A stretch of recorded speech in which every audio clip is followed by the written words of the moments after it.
Sallallahu ala Muhammad,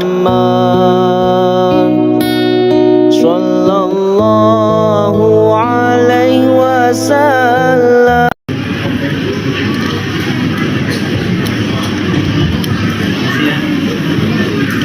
Assalamualaikum warahmatullahi wabarakatuh. Waalaikumsalam warahmatullahi wabarakatuh. Alhamdulillahilladzi arsala rasulahu bil huda wa dinil haqq liyudhhirahu 'ala ad-din kullihi wa kafa billahi shahida. Ashhadu an la ilaha illallah wahdahu la sharika lahu wa ashhadu anna sayyidana Muhammadan abduhu wa rasuluhu al-mab'uts rahmatan lil 'alamin.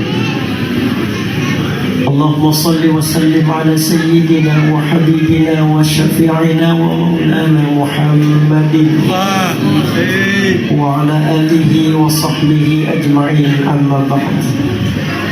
قال الله تعالى في كتابه الكريم وهو أصدق القائلين: أعوذ بالله من الشيطان الرجيم بسم الله الرحمن الرحيم لقد كان لكم في رسول الله أسوة حسنة لمن كان يرجو الله واليوم الآخر وذكر الله كثيرا. الآية. صدق الله العظيم.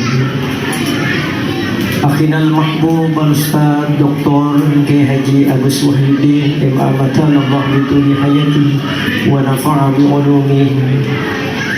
Akhina al-mahbub al-ustaz Imran matan Allah bituli hayatihi wa nafa'a bi'ulumi.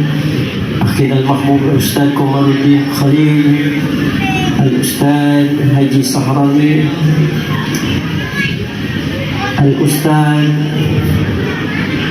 Sulaiman, Ustaz Abdul Latif, yang saya hormati dan saya muliakan Ketua Masjid Nurul Huda, seluruh jajaran pengurus masjid yang saya cintai dan saya banggakan, panitia pelaksana kegiatan Maulid Nabi Muhammad SAW,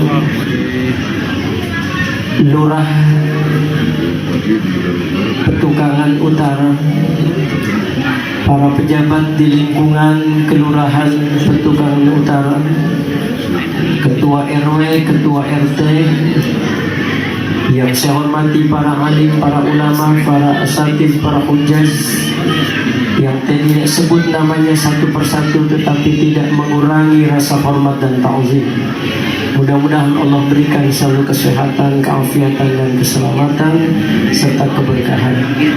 Dan tak lupa yang saya hormati dan saya muliakan bapak-bapak, ibu-ibu jamaah Masjid Nurul Huda, yang mudah-mudahan kita malam hari ini selalu diberikan kesehatan, keafiatan, keselamatan dan keberkahan, dan mudah-mudahan hidup kita selalu berada dalam ridho dan kasih sayang Allah Subhanahu wa Ta'ala.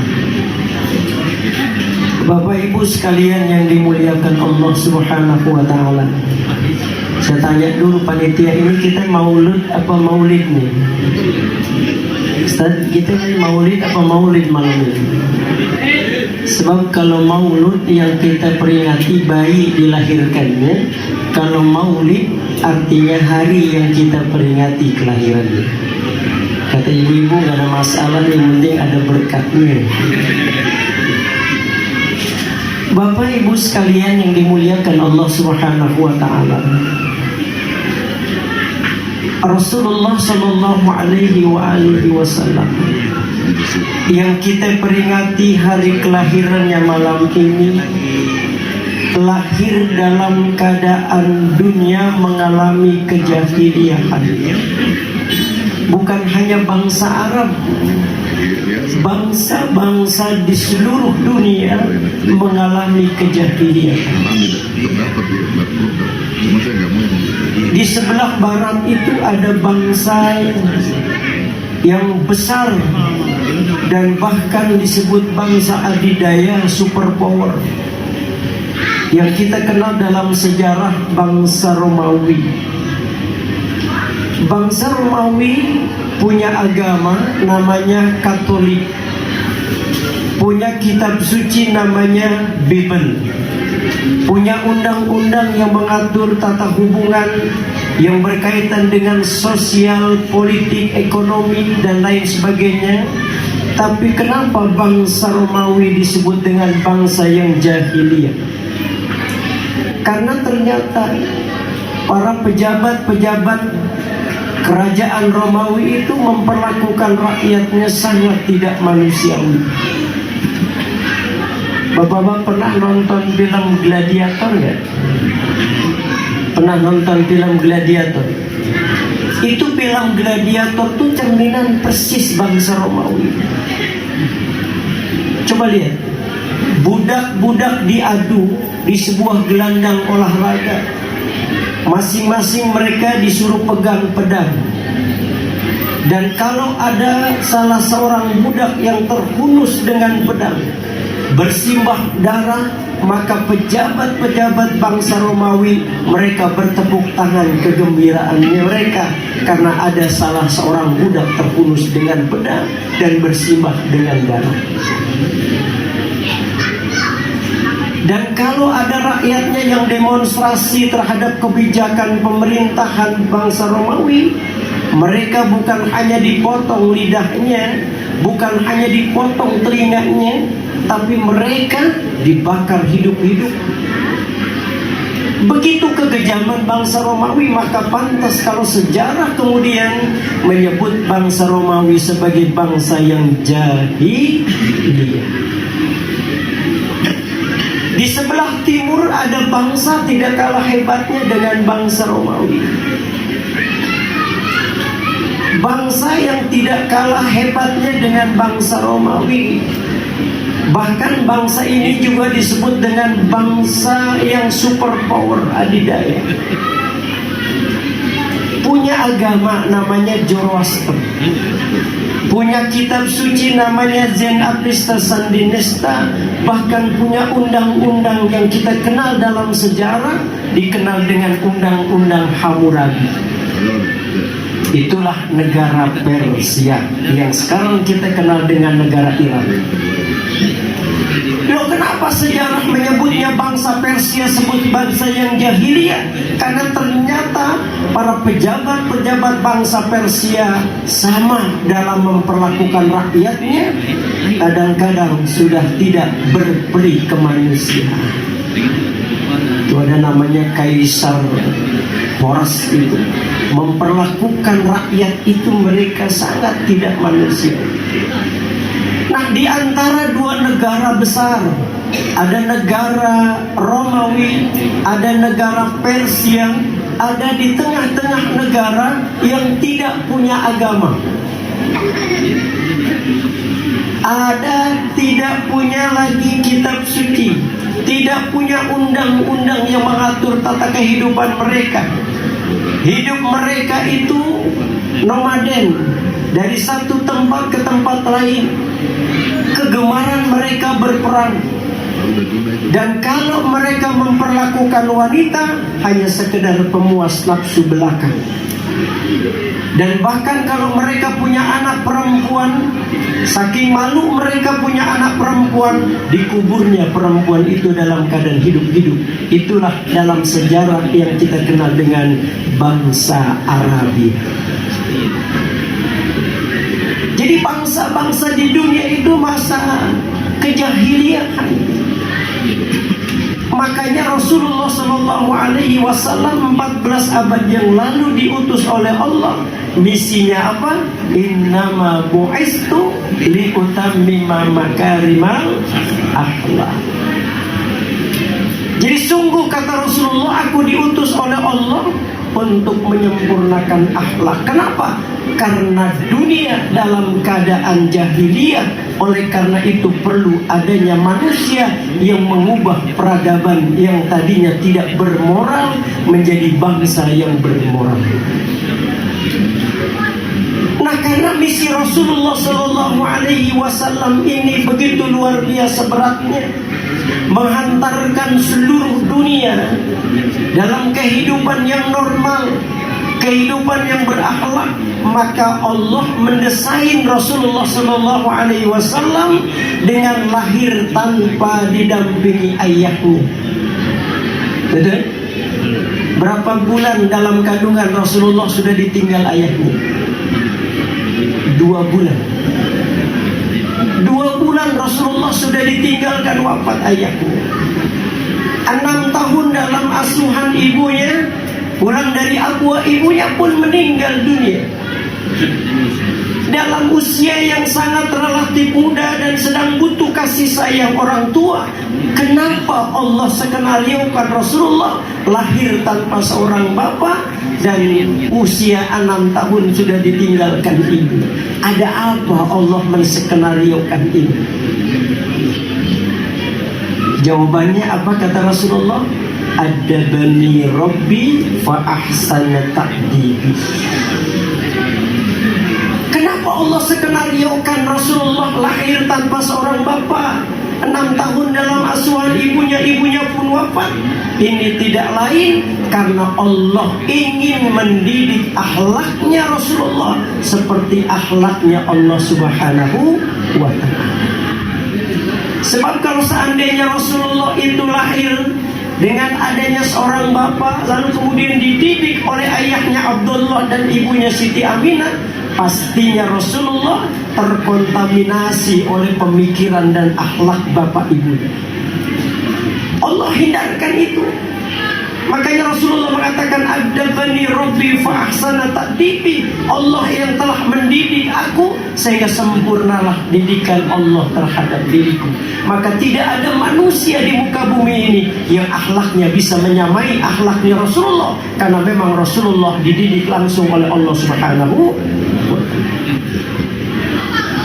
Ya Nabi salam alaika,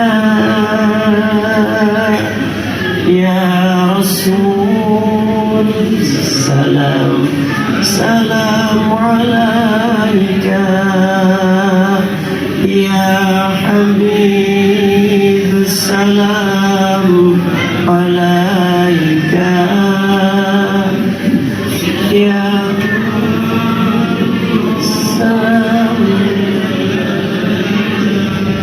Ya Rasul salam alaika,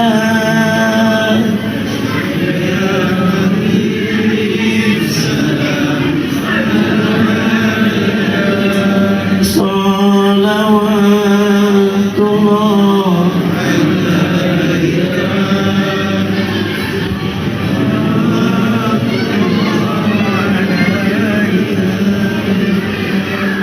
Ada buku judulnya Christ, Muhammad and I.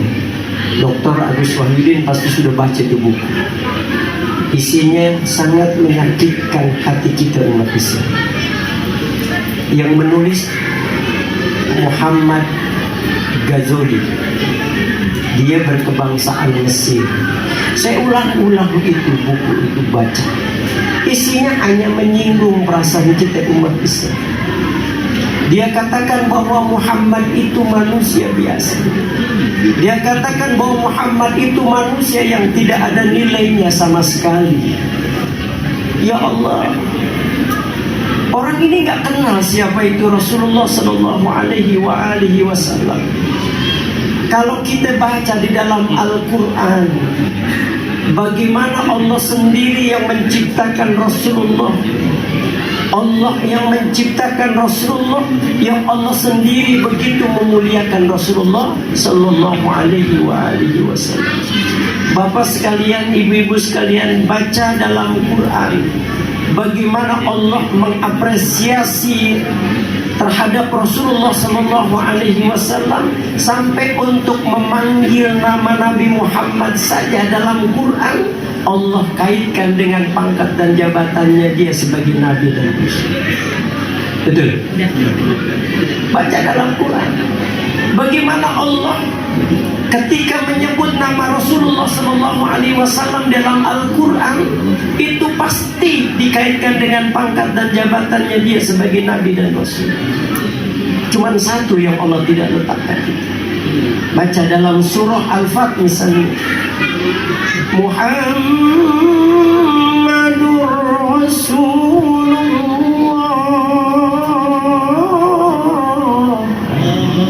ada Rasulnya. Wa ma Muhammadun illa Rasul, ada maka Muhammadun aba ahadin min rijalikum walakin Rasulullah. Setiap kali Allah memanggil nama Rasulullah dengan ungkapan Muhammad, selalu Allah kaitkan dengan pangkat dan jabatannya sebagai Nabi dan Rasul. Kadang-kadang kita sedih, kita nyebut Sayyidina aja di bid'ah. Padahal Rasulullah sendiri mengatakan, ana waladu sayyidi Adam, ana sayyidu waladi Adam, saya ini sayyidnya anak Adam. Dan kalau Rasulullah itu dipanggil oleh Allah dalam bentuk mukhatab, dalam bentuk secara langsung, Allah tidak memanggil Rasulullah itu dengan namanya. Seperti nabi-nabi terdahulu dipanggil oleh Allah dengan ya Ibrahim, ya Musa, ya Adam. Tapi Nabi Muhammad kalau dipanggil oleh Allah tidak dengan namanya, tapi kedudukannya yang dipanggil oleh Allah. Ya ayyuhan nabi, ya ayyuhan rasul. Begitu Allah memanggil sosok manusia yang satu ini. Dan bahkan kalau Allah sedang manja memanggil Rasulullah, tidak dipanggilnya Rasulullah itu dengan pangkat dan jabatannya, tidak dipanggilnya Rasulullah itu dengan namanya, tapi Allah memanggilnya dengan panggilan yang manja. Apa? Ya ayyuhal muzammil, wahai yang berselimut. Itu Allah yang menciptakan Rasulullah, begitu menyanjung sosok manusia yang satu ini. Makanya kalau kita baca buku itu rasanya miris. Masih ada orang yang tidak kenal Rasulullah Sallallahu Alaihi Wasallam. Padahal Allah sendiri mengatakan, laulaka ya Muhammad, laulaka ya Muhammad. Kalau bukan karena engkau ya Muhammad, kalau bukan karena engkau ya Muhammad, aku tidak akan ciptakan dunia dengan segala isinya. Itu Rasulullah Sallallahu Alaihi Wasallam.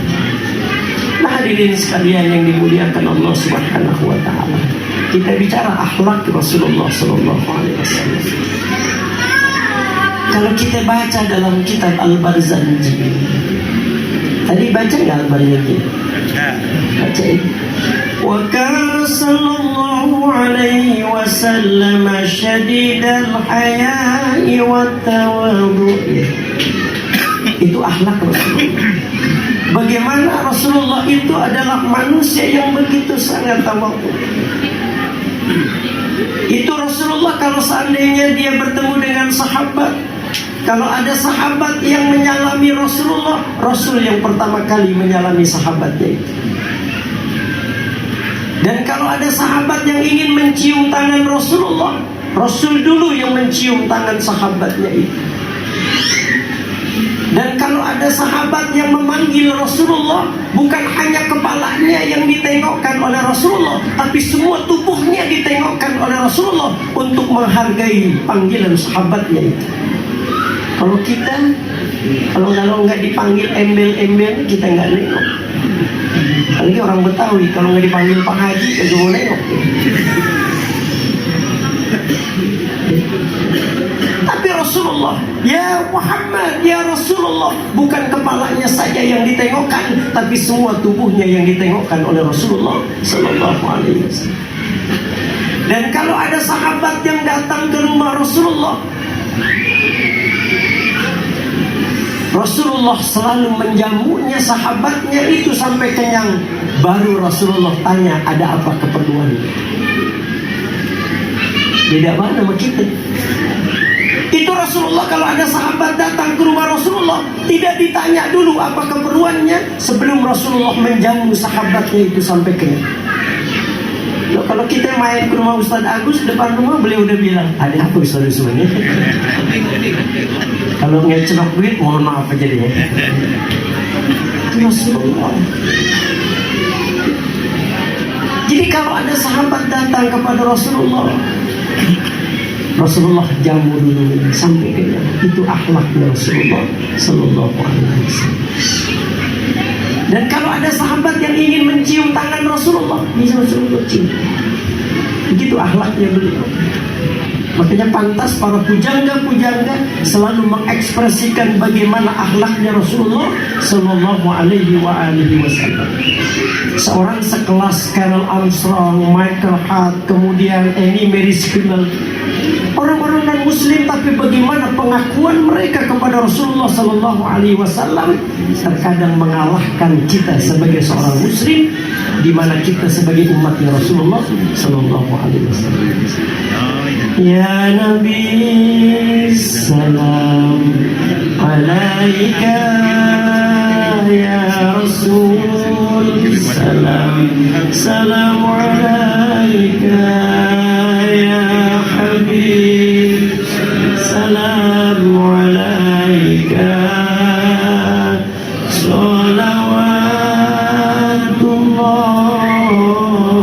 alaika. Akhlak Rasulullah Sallallahu Alaihi Wasallam. Bagaimana akhlaknya Rasulullah Sallallahu Alaihi Wasallam dalam kehidupan rumah tangganya beliau. Ibu-ibu, Bu, Rasulullah itu kalau manggil istrinya selalu dipanggil istrinya dengan panggilan yang sungguh membahagiakan istri Rasulullah.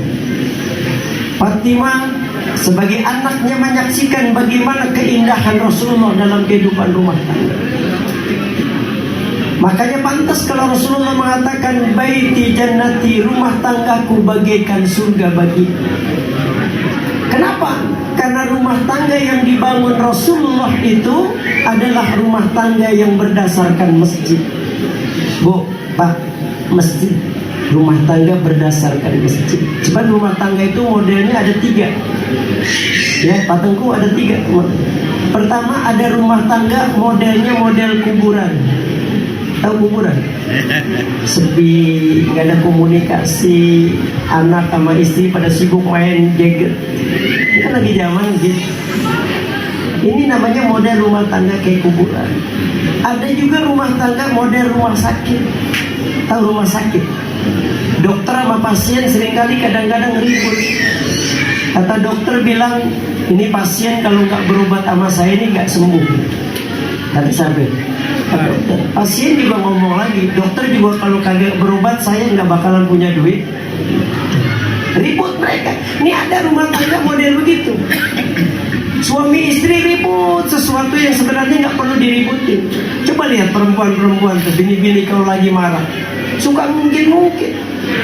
Bang ya bang, abang tuh kalau nggak kawin sama ayah bang nggak punya rumah. Abang tuh nggak punya motor. Ayah tahu banget bang, waktu ayah dilamar sama abang cuma bawa dengkul sama kolor doang. Tuh begitu tuh bini kalau lagi ngambek. Nah, lakinya nggak mau kalah. Apa kata lakinya? Lu juga kalau nggak kawin sama gue jadi perawan tua. Siapa bilang gue cuma bawa kolornya? Gue juga bawa isi-isinya kan? Ya Allah. Ini rumah tangga model rumah sakit. Dan ada rumah tangga model masjid. Gimana rumah tangga model masjid? Nih, masjid lihat. Ada imam, ada makmum. Cakep kan? Imam ruku, makmum. Imam sujud, makmum. Apa ada imam ruku, makmum gak mau ruku? Ada. Cuma di zaman Gus Dur doang. Gus Dur itu kalau imam baca waladhdallin, Gus Dur nggak mau baca amin. Iya, setiap imam baca waladhdallin, Gus Dur diam. Waktu orang itu nanya, Gus, panjenengan itu kalau imam baca waladhdallin kok nggak baca amin? Kata Gus Dur, saya lagi kagak suka maulid rais.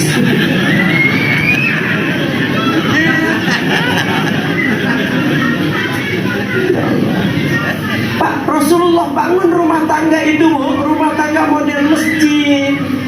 Ada imam, ada makmum, imam ruku, makmum ruku, imam sujud, makmum sujud.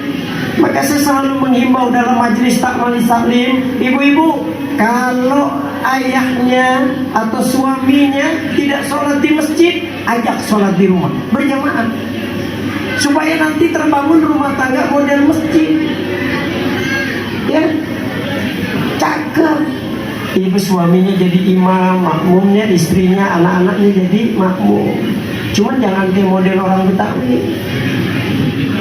Tahu orang Betawi? Itu bapak-bapaknya kalau jadi imam kalau nggak baca Quran nasi. Tapi bukan di sini Ustaz Agus. Di dekat belakang Win Ciputat, dekat rumah ini.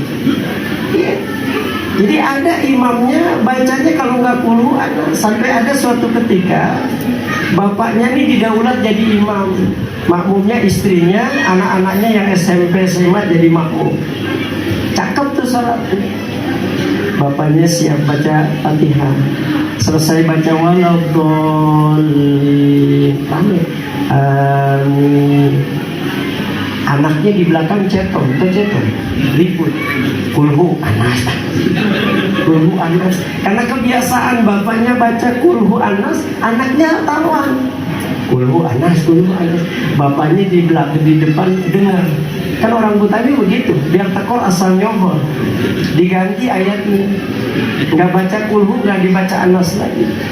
Dia baca dengan yakinnya, Bismillahirrahmanirrahim, Inna a'tainakal kautsar. Istrinya udah kebiasaan dia baca kulhu anas, akhirnya ketempasan ngomong. Dia bilang, tumben bang. Dibilang tumben gemeteran bu. Inna a'tainakal kautsar, fasholli li rabbika wanhar. Inna, bingung. Inna, apalagi terusannya. Inna, istrinya nggak tega melihat lakinya. Inna aja diterusin sama bininya. Inna lillahi wa inna ilaihi raji'un. Ya Allah, makanya kita jangan pernah usir. Ya, pokoknya jadi makmum udah ikutin aja apa kata imam. Mau baca imamnya kulhu ke amanas, nggak usah ribut. Ya, tapi makmum juga yang pintar. Makanya posisi makmum itu harus betul-betul di belakang imam bagi yang memang pintar. Jangan makmum goblok. Ada makmum goblok? Ada makmum goblok. Dulu ada orang Betawi namanya Somad, preman Tenabang katanya. Ada Somad preman Tenabang, rambutnya gondrong, kepalanya kurus, tapi badannya bengking. Ini cerita makmum goblok. Satu ketika Tenabang digusur, akhirnya preman itu dibubarin. Alhamdulillah, nih si Somad punya jodoh cakep, anaknya Haji Hasan, namanya Fatimah. Seminggu dia dua rumah tangga, si Fatimah ngomong sama lakinya, bang, abang sholat apa bang di masjid? Malu sama orang, asal mantu Pak Haji kagak sholat di masjid. Kata Somad, neng, gue sih mau aja sholat di masjid, cuman masalahnya kan gue preman, kagak tahu sholat. Daripada gue malu-maluin, mendingan gue kagak sholat. Bang, sholat di masjid tuh ada imam bang. Apa kata imam, apa gerakan imam, abang ikutin. Pokoknya sah lah, cakep banget itu, sah. Oh begitu ya, iya.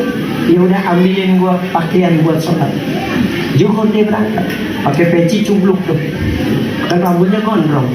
Berangkat dia ke masjid. Di masjid cuma Haji Nawawi. Ya Allah, bukan Haji Nawawi ketua MUI, bukan.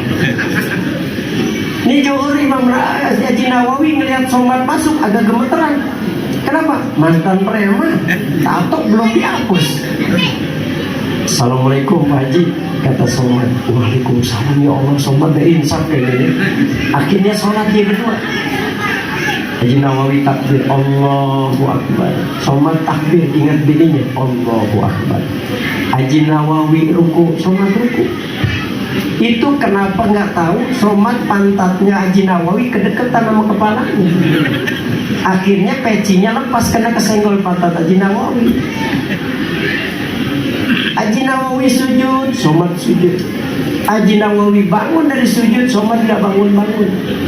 Kenapa? Rambutnya keinjak Haji Nawawi. Somad bingung nih, ini mau gimana ngebilanginnya nih. Akhirnya dia ingat, Allahu Akbar. Dia takbir kencang banget, Allahu Akbar. Haji Nawawi paham nih, Somad pasti marah nih. Daripada gue dipukul, dia kan mantan preman. Kalau dia lagi ngomong takbir sekali lagi, daripada gue dipukul dari belakang, mendingan gue kabur. Bener, Somad takbir lagi. Haji Nawawi langsung, dulu kan masjid itu belakangnya ada tempat keluar. Lari Haji Nawawi. Somad ingat pesan bininya, bang, pokoknya apa kata imam, apa gerakan imam, abang ikutin. Dikejar Haji Nawawi, merasa dikejar, kencang lagi jalannya. Sampai 7 balik tuh mesti dikelilingi sama Haji Nawawi sama Somad. Akhirnya ngaso di depan pintu masjid. Haji Nawawi ngaso, Somad ngaso. Si Somad ngomong, Pak Haji emang kalau sholat lari-larian begini Pak? Ini namanya makmum goblok. Bu, ada ibu-ibu ya? Bu, saya tuh kenapa ya kalau ceramah sama ibu-ibu tuh bawaannya deser-ser gitu. Karena pesen bini di rumah.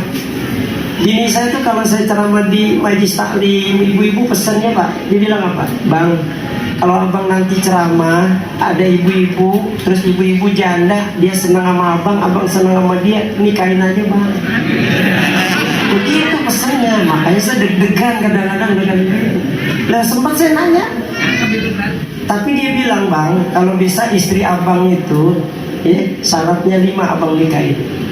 Saya tanya dulu, apa yang pertama? Yang pertama bang, bini abang yang baru itu kalau bisa lebih muda usianya. Yang kedua bang, lebih cakep. Ya, level-level nama ayah gitu lah. Yang ketiga bang, kalau bisa lebih kaya dari saya, lebih kaya. Yang keempat bang, kalau bisa lebih pintar. Tuh bini itu pesannya begitu. Yang kelima dia diam aja. Terus saya tanya, yang kelima apa Neng? Langkain dulu mayat saya bang. Makanya kagak kawin-kawin gitu. Kalau Ustaz Komar. Ya Allah, bukan nyinggung, ini memang benar. Ya Allah. Bu, tadi Ustaz cerita enak banget itu puisi. Ya Allah, cerita mimpi Rasulullah. Pengen mimpi ketemu Rasulullah, pengen. Ini cerita saya kutip dalam Nasaihul Ibad Syekh Nawawi Al-Bantani. Lalu kemudian saya kutip lagi dalam sarahnya Ratibul Haddad. Itu ada cerita salah seorang ulama besar namanya Syekh Abu Bakar Mujahid. Suatu ketika berdiri dalam sebuah pengajian disebabkan karena kehadiran seorang ulama juga, tapi berbeda dengan ulama yang lain. Orang menyebutnya ulama ini dengan majnun. Itu yang kita kenal dalam sejarah, dikenal dengan Abu Bakar As-Sibli. As-Sibli ini ulama majnun dianggap. Jadi Syekh Abu Bakar Mujahid ketika As-Sibli ini datang, dia berdiri. Masya Allah, ini menyebabkan orang bingung. Masya Allah, orang yang sekelas Syekh Abu Bakar Mujahid kok bisa berdiri dengan kedatangan Sibli yang notabene-nya dikenal dengan ulama majnun. Dan bukan hanya berdiri, tapi diciumnya keningnya Sibli sebagai bentuk kehormatan dan kasih sayang kepada Sibli. Sampai seorang jamaah bertanya, ya Syekh, kenapa Anda melakukan itu kepada Sibli? Kata Syekh Mujahid, aku melakukan itu karena tabarukan dengan Rasulullah Sallallahu Alaihi Wasallam. Karena setiap kali aku bermimpi bertemu dengan Rasulullah, selalu ada Sibli di situ dan ada Rasulullah Sallallahu Alaihi Wasallam. Dan aku perhatikan ketika aku lihat bagaimana Rasulullah Sallallahu Alaihi Wasallam memperlakukan Sibli seperti apa yang aku lakukan. Rasul berdiri lalu mencium keningnya Sibli. Itulah yang aku lakukan. Bagaimana Rasulullah Sallallahu Alaihi Wasallam melakukannya kepada Sibli. Itu Syekh Mujahid nanya sama Rasulullah, ya Rasulullah, ada apa dengan Sibli? Kenapa kau begitu perlakukan begitu istimewa? Apa kata Rasulullah? Karena Sibli adalah umatku yang suka membaca laqad ja'akum rasulun min anfusikum azizun 'alaihi ma anittum harisun 'alaikum bil mu'minina raufur rahim. Nah, ini amalan nih. Ya. Jadi sebabnya Sibli begitu dibanggakan oleh Rasulullah SAW karena Sibli setiap kali membaca laqad ja'akum rasulun min anfusikum azizun 'alaihi ma anittum harisun 'alaikum bil mu'minina raufur rahim, lalu kemudian ditutup dengan Allahumma shalli ala sayyidina Muhammad wa ala ali sayyidina Muhammad. Nah, kalau mimpi begini ini kan mimpi pasti ru'yatus saleh, mimpinya orang-orang yang benar. Ya, kalau yang mimpi kita memang belum tentu ru'yatus saleh. Tapi kalau mimpi bertemu Rasulullah, maka kata Nabi, man ra'ani fil manami, siapa orang yang berjumpa dengan aku dalam keadaan mimpi, maka sungguh itu adalah benar dia berjumpa dengan aku. Makanya Bapak Ibu sekalian, kalau kepingin mimpi bertemu dengan Rasulullah, amalkan sih. Bahkan ulama tafsir itu mencoba mentelaah itu ayat itu.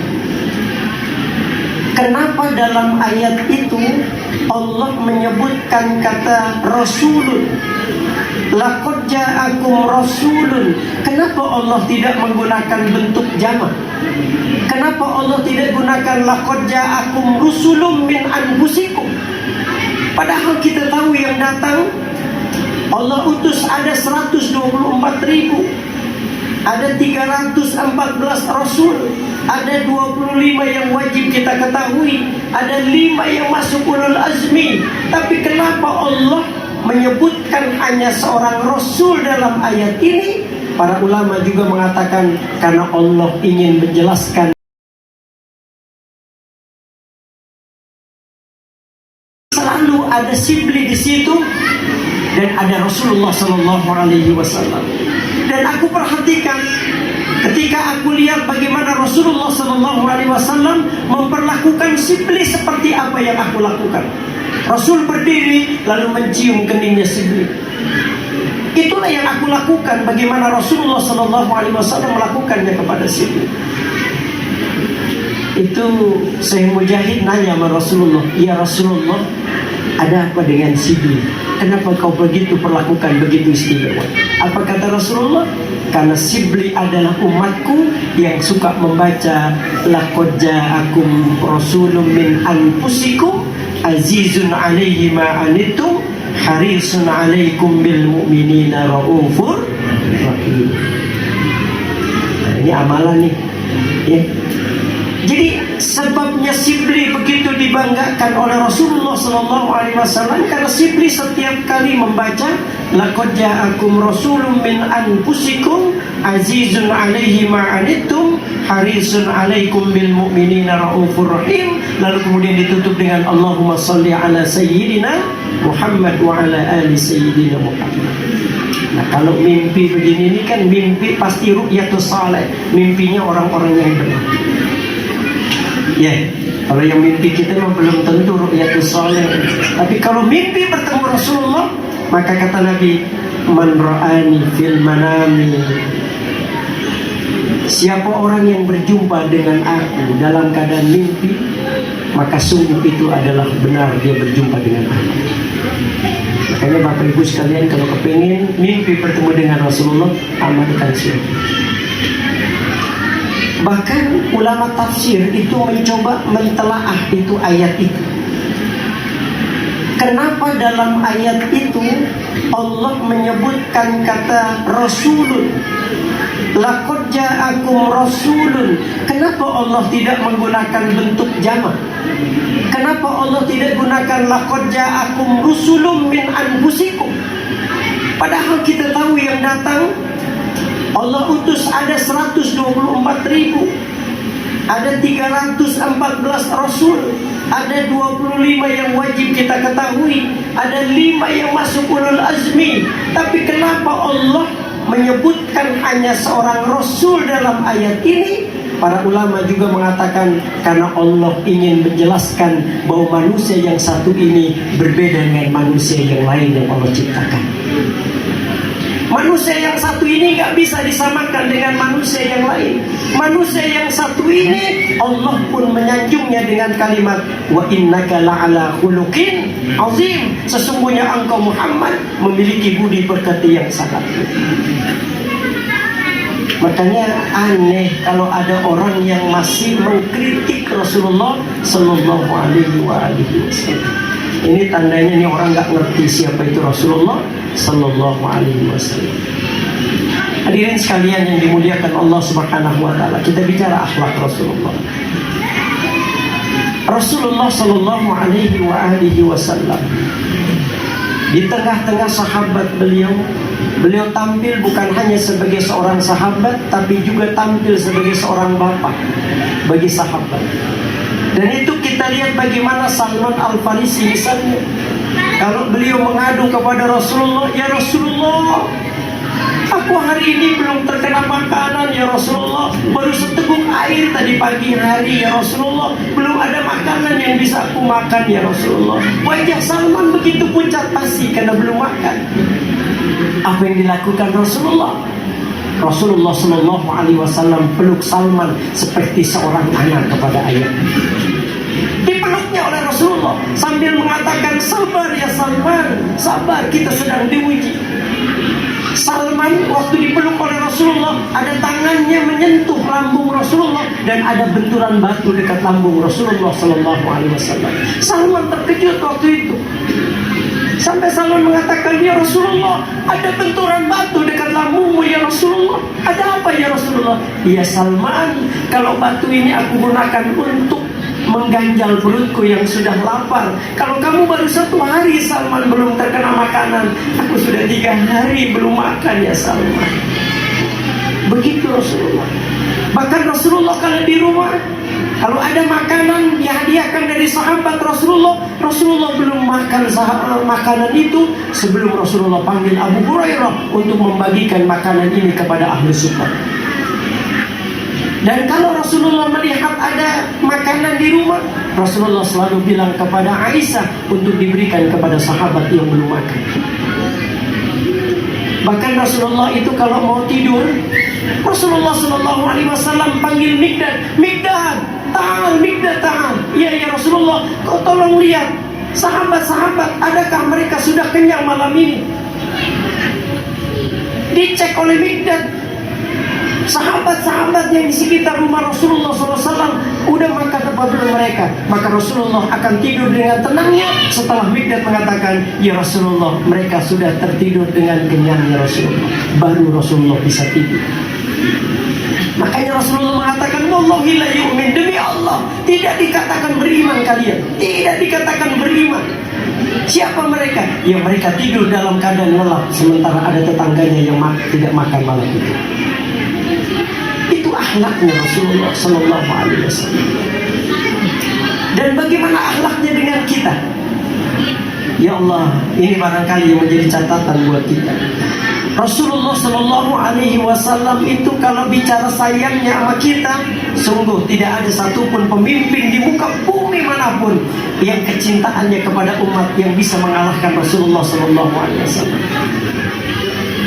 Dalam satu riwayat ketika Rasulullah mau meninggal dunia, Rasulullah itu didatangi malaikat Israel alaihissalam. Itu kata Rasulullah, ya Israel, akhbirni, Israel, kabarkan kepadaku tentang sakaratul maut itu. Ini Rasulullah itu kalau dipanggil malaikat, selain malaikat Jibril, Rasulullah itu dipanggil dengan panggilan ya Rasulullah, ya Habiballah, ya khairah khalqillah. Maka dalam kitab Kutubus Tisah, ya, Kutubus Sittah dijelaskan lebih banyak mana Nabi Muhammad itu dipanggil dengan namanya atau jabatannya. 75% betul. Rasulullah itu dipanggil dengan ya Habiballah, ya khairah khalqillah, ya Rasulullah. Jadi malaikat Israel katakan ya Rasulullah, ya Habiballah, ya khairah khalqillah.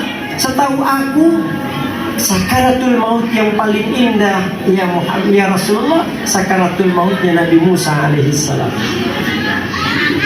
Nabi yang ketika meninggal dunia yang sakaratul mautnya paling indah itu Nabi Musa alaihissalam. Nabi Muhammad ketika disebut Nabi Allah Musa alaihissalam, Nabi Muhammad ingat perjalanan Isra dan Mi'raj. Dari sekian banyaknya Nabi Muhammad dialog dengan Nabi Musa alaihissalam, ada dialog yang menyentuh tentang kematian, di mana Nabi Muhammad benar bertanya, ya Musa, bagaimana perlakuan malaikat Israel alaihissalam ketika ruhmu keluar dari jasad? Itu kata Nabi Allah Musa, ya Musa, ya Muhammad, waktu ruhmu mau keluar dari jasad, itu malaikat Israel bertanya dulu. Ini sekelas Nabi Musa, beda sama kita ya. Itu Nabi Musa ditanya, ya Musa, aku akan mencabut ruhmu dari kepalamu. Apa kata Nabi Musa? Wahai Israel, akankah kau mencabut ruhku dari kepala ini? Padahal di kepala ini ada sujud, ada jidat yang aku pakai untuk selalu sujud menghadap Sang Rabbul Jalil. Akankah kau mencabut ruhku dari jidat ini? Kata malaikat, kalau begitu dari mulutmu wahai Musa. Hai malaikat, mulut ini aku selalu pakai berzikir memuji kebesaran Allah. Mulut ini juga aku pakai bercakap-cakap dengan Allah di bukit Tursina. Wa kallamallahu Musa taklima. Akankah kau mencabut ruhku dari mulut ini wahai malaikat? Kata malaikat, kalau begitu aku akan mencabut ruhmu dari kaki dan tanganmu wahai Musa. Kata Nabi Musa, hai malaikat, tahukah kau kaki dan tangan ini aku pakai menanjak bukit Tursina berlumuran dengan darah hanya untuk berjumpa, bercakap-cakap dengan Allah. Akankah kau mencabut ruhku dari kaki dan tangan itu? Apa kata Nabi, kata malaikat? Akhirnya dalam riwayat, malaikat kemudian menghadap Allah, maka kemudian dicabutlah ruh Nabi Musa dalam keadaan dia sedang menikmati aroma buah-buahan. Itulah seindah-indah ruh dicabut oleh malaikat dengan izin Allah. Dan Nabi Muhammad nanya, Bapak Ibu sekalian, Nabi Muhammad nanya, ya Musa, bagaimana sakitnya ruhmu keluar dari jasad, padahal engkau sebaik-baik ruh ketika keluar dari jasad? Apa kata Nabi Allah Musa? Sakitnya Muhammad seperti kulit kambing yang dikuliti dalam keadaan hidup-hidup. Ini ukuran Nabi Musa alaihissalam. Yang ente ponakan Nabi ini bukan. Nabi Musa alaihissalam yang punya kemuliaan, mampu bercakap-cakap dengan Allah subhanahu wa ta'ala. Ketika ditanya oleh Rasulullah, gimana sakitnya ketika ruhmu keluar dari jasad ya Musa? Nabi Musa mengatakan, seperti kulit kambing yang dikuliti dalam keadaan hidup-hidup. Apa yang terjadi? Nabi Muhammad ketika mendengar ucapan Nabi Musa, Nabi Muhammad lemas seketika itu juga. Maka dalam riwayat Nabi Muhammad gak kuat apa-apa tuh ketika mau meninggal dunia, karena mengingat bagaimana dialognya Nabi Muhammad dengan Nabi Musa. Lemas tangannya Nabi Muhammad sampai di sebelah ada Sayyidina Ali radhiyallahu an. Kata Rasulullah, ya Ali, irfa yadayya. Ali, tolong angkat kedua tanganku ya Ali. Untuk apa ya Rasulullah? Aku mau berdoa kepada Allah. Doa. Diangkatlah tangan Rasulullah itu oleh Sayyidina Ali. Lalu kemudian Rasulullah berdoa. Apa doanya? Ya Allah, kalau seandainya umatku merasakan pedihnya sakaratul maut seperti apa yang dirasakan Nabi Allah Musa alaihissalam, biar aku Muhammad yang cukup merasakan sakitnya sakaratul maut itu. Allahumma hawwin alaina fi sakaratul maut. Itulah perjuangan Rasulullah sallallahu alaihi wasallam, bagaimana kecintaannya kepada kita umat. Nah, hadirin sekalian yang dimuliakan Allah Subhanahu wa taala, itu akhlaknya Rasulullah. Jadi kepada para sahabat begitu cintanya Rasulullah, kepada kita umatnya Rasulullah pun masih begitu luar biasa kecintaannya kepada kita. Bahkan dalam satu riwayat kita baca dalam kitab Mafahim Yajibu an Tusahhah karangan Syekh Maliki, bagaimana Rasulullah masih memberikan kontribusi bagi umatnya. Baca dalam kisahnya itu, bagaimana seorang ulama besar namanya Utbi, ini saya cerita. Utbi pernah mengatakan, baca juga dalam tafsirnya Ibnu Katsir, Dokter. Utbi mengatakan, "Indana fi qabrin Nabi ja'a rajulun minal a'rabi." Kata Utbi, ketika aku sedang berada di makam Rasulullah SAW, kemudian datang seorang laki-laki dari pedalaman yang kita kenal dengan Arab Badui. Summa yaqulu, kemudian dia berkata di makam Nabi. Di makam Nabi dia berkata, "Ya Rasulullah, inni sami'tu qaulallah, law annahum izzalamu anfusahum ja'uka fastaghfirullaha wastaghfara lahum rasul lawajadullaha tawwabar rahimah." Jadi orang Arab Badui itu mengatakan, "Ya Rasulullah, aku mendengar firman Allah yang mengatakan, law annahum izzalamu anfusahum ja'uka." Kalau seandainya mereka berbuat dosa, berbuat zalim terhadap diri mereka sendiri, mereka datang kepadamu ya Rasulullah.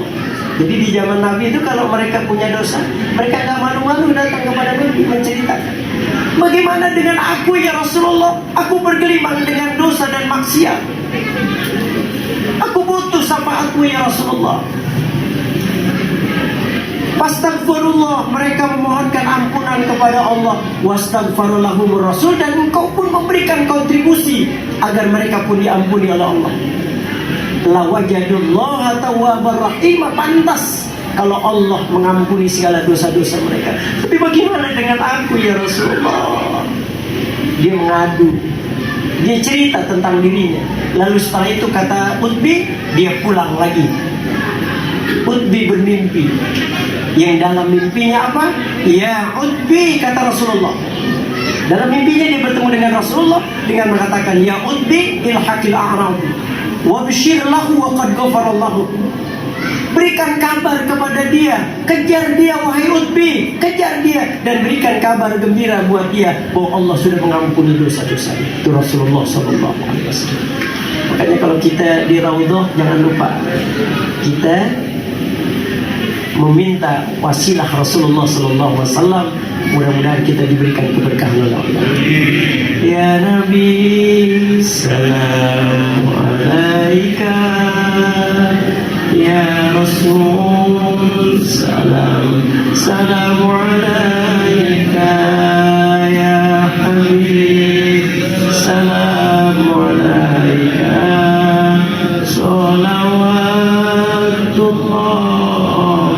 alaika. Hadirin sekalian yang dimuliakan Allah Subhanahu wa taala, untuk menutup selama saya ingin cerita sedikit tentang akhlaknya Rasulullah sallallahu alaihi wasallam. Satu kali Rasulullah itu lewat di sebuah pemukiman Yahudi dalam Sirah Nabawiyah. Rasulullah lewat di pemukiman Yahudi. Rasulullah itu melihat ada orang Yahudi yang kebenciannya sama Rasulullah dari ujung rambut sampai ujung kaki begitu luar biasa. Sampai setiap kali Rasulullah lewat dilempar dengan kotoran unta. Setiap kali Rasulullah lewat dilempar dengan kerikil tajam berdarah pelipis Rasulullah. Setiap kali Rasulullah lewat dicaci makinya, dihinanya Rasulullah sallallahu alaihi wasallam. Tapi Rasulullah tidak pernah tersinggung dengan apa yang dilakukannya. Tiap hari kalau Rasulullah lewat, tiap hari Rasulullah diperlakukan seperti itu. Sampai suatu saat Rasulullah lewat, Rasulullah tengok kanan kiri, nggak ada lagi yang melempar dengan kotoran unta. Tidak ada lagi yang mencaci maki Nabi. Tidak ada lagi yang melempar dengan kerikil-kerikil tajam berdarah pelipis Rasulullah waktu itu. Rasulullah sampai tanya kepada Bilal, "Ya Bilal, mana orang Yahudi yang selalu melempar kita dengan kotoran unta? Mana orang Yahudi yang selama ini melempar dengan kata-kata tajam? Bilal, mana orang itu?" Kata Bilal, "Ya Rasulullah, dia sedang sakit." "Sakit Bilal?" "Dia." "Antarkan aku ke rumahnya Bilal, aku mau jenguk dia." Tuh Rasulullah. Coba kalau saya lewat nih, ya. Nih kalau saya lewat dilempar sama Ustaz Sulaiman, wah, kotoran kambing kena. Besok dilempar lagi Ustaz Sulaiman. Besoknya lagi yang melempar Ustaz Sulaiman nggak ada kelihatan. Mana ya? Saya tanya sama Dokter Agus, "Dokter, itu Pak Sulaiman yang selalu melempar aneh kayak kotoran kambing kemana ya?" Kata Ustaz Dokter Agus, "Lagi sakit Ustaz Usman." Apa jawabannya? Mampus deh. Jawaban saya apa? Kalau kata orang Betawi, ngomong mampus loh ya. Rasulullah mengatakan, Bilal, antarkan aku ke rumahnya. Diantarkan oleh Bilal di depan rumah orang Yahudi itu. Rasulullah sempat tertegun. Dilihat oleh Rasulullah, orang Yahudi yang selalu melempar Nabi dengan kotoran onta, sekarang dilihat oleh Rasulullah tubuhnya lemah. Kepalanya disandarkan di dinding rumahnya yang sudah reot. Napasnya terengah-engah, keringat dingin membasahi tubuhnya. Dan belum ada yang menjenguk kecuali baru Rasulullah SAW. Rasul ketika melihat keadaan Yahudi itu, Rasul bilang kepada Bilal, Bilal, kau ke rumah Fatimah, ambilkan makanan buat dia, Bilal. Akhirnya Bilal bergegas lari, kemudian balik kembali. Betapa terkejutnya Bilal. Kenapa? Karena Rasulullah dilihatnya sedang memangku orang Yahudi itu. Dipangku, Bapak Ibu sekalian, yang selama ini mencaci maki, menghina Nabi, melempar Nabi dengan kotoran unta. Di saat sakit orang Yahudi ini dipangkunya oleh Rasulullah. Kepalanya itu disandarkan di dada Rasulullah yang harum sumerah. Keringat dinginnya dihapusnya, dibasuhnya oleh sorbannya Rasulullah SAW. Sampai Bilal bilang apa? Kafa ya Rasulullah, cukup sudah ya Rasulullah, biar aku yang melakukan itu ya Rasulullah. Tidak, Bilal, berikan makanan itu. Lalu kemudian Rasulullah menyuapinya orang Yahudi itu dengan kelembutan tangannya. Itulah akhlaknya Rasulullah SAW. Jadi kalau ada orientalis mengatakan bahwa Islam dikembangkan dengan pedang, itu salah besar, kekeliruan besar. Islam dikembangkan pertama kali oleh Rasulullah itu dengan pendekatan akhlak. Makanya ketika Rasulullah hijrah dari Mekah ke Madinah, ada seorang yang membenci Rasulullah, yang begitu kurang suka dengan Rasulullah karena berbagai informasi tentang Rasulullah. Namanya Abdullah bin Salam. Itu Abdullah bin Salam itu, dia pernah mengumpulkan data-data tentang kejelekan Rasulullah dari orang-orang Yahudi. Sampai ketika Rasulullah mau hijrah dari Mekah ke Madinah, Rasulullah melihat Abdullah bin Salam itu terdepan ketika ingin melihat wajah Rasulullah. Di depan itu dikatakan oleh Abdullah bin Salam, dia yang pertama melihat Rasulullah SAW, barisan terdepan. Apa yang dikatakan Abdullah bin Salam ketika melihat Rasulullah? Dia katakan, Inna hadzal wajha laisa biwajhin kazzab. Sungguh ini wajah bukan cerminan wajah pendusta. Makanya Rasulullah itu mengidentifikasi umatnya, kata Nabi apa? Khiyaru ummati man zakarakum billahi ru'yatu. Jadi sebaik-baik umatku, kata Rasulullah, man zakarakum billahi ru'yatuhu, orang yang kalau kalian memandangnya mengingatkan kalian kepada Allah. Coba lihat Dr. Agus. Ingat siapa? Ingat Allah, Ustaz Imran. Enak. Itu wajah orang-orang yang insya Allah diridai Allah Subhanahu wa ta'ala.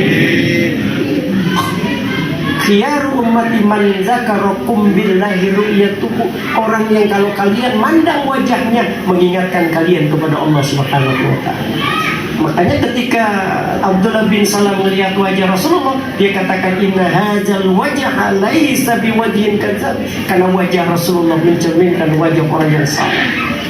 Maka kemudian Abdullah bin Salam masuk Islam ketika dia mendengar Rasulullah mengatakan, Absis salam, tebarkan kedamaian.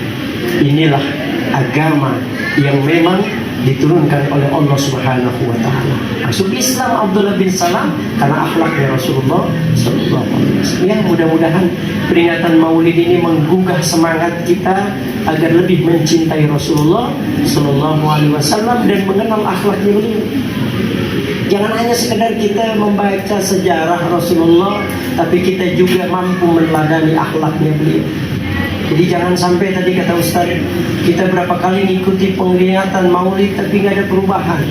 Ya kenapa? Karena orientasi Maulid yang penting pulang bobes. Ya. Bukan di sini Pak, di Ciputat dokter. Di sini sih insya Allah. Allah. Nah hadirin sekalian yang dimuliakan Allah Subhanahu wa ta'ala, kira kalau kita bicara tentang akhlaknya Nabi terlalu banyak. Ya nggak sampai 3 hari, bisa lebih dari itu. Kenapa? Karena kemuliaan akhlaknya Rasulullah SAW. Ya mudah-mudahan apa yang saya sampaikan menambah mahabbah kita kepada Rasulullah SAW, dan mudah-mudahan Apa yang Rasulullah teladani dalam hidup ini kita mampu menteladani dengan baik. Ya, sebagaimana Allah katakan laqad kana lakum fi Rasulillahi uswatun hasanah. Sungguh di dalam diri Rasulullah ada suri tauladan untuk kita jadikan uswah dalam kehidupan kita. Mudah-mudahan Allah berikan kita kekuatan agar kita menjadi umatnya yang terbaik, yang mampu mencontohkan akhlaknya Rasulullah dalam kehidupan kita. Ya, itu saja barangkali. Saya mohon maaf malam ini saya memang kurang sehat. Tadi saya ceramah juga digantikan Ustadz Komar karena kondisi ya maklumlah cowok panggilan. Bulan Maulid ini memang benar-benar lelah juga kita ngikutin panggilan musim Maulid. Makanya Ustadz kalau lagi ramai besek di rumah musim Maulid, musim Isra Mi'raj, ini Dr. Agus saja baru pulang. Ya, saya kira itu Bapak Ibu sekalian yang bisa saya sampaikan. Sekali lagi mohon maaf lahir dan batin, dan mudah-mudahan silaturahim kita malam ini silaturahim yang penuh dengan keberkahan Allah Subhanahu wa taala. Saya terima kasih sudah bisa diundang di tempat ini Pak Ketua Masjid. Insyaallah silaturahim ini akan panjang. Saya dengar juga mau dijadwalkan juga khutbah Jumat di masjid ya. Buat saya pikir lumayan jauh juga. Tapi mudah-mudahan silaturahim yang akhirnya membuat kita walaupun jauh tapi dekat di hati. Wafasru maskulin di harfi jarin au bi idofatin kawasri yajri. Begitu kata Alfiyah Ibnu Muti. Terima kasih, mohon maaf lahir batin. Wallahul muwaffiq ila aqwamit thoriq. Wassalamualaikum warahmatullahi wabarakatuh.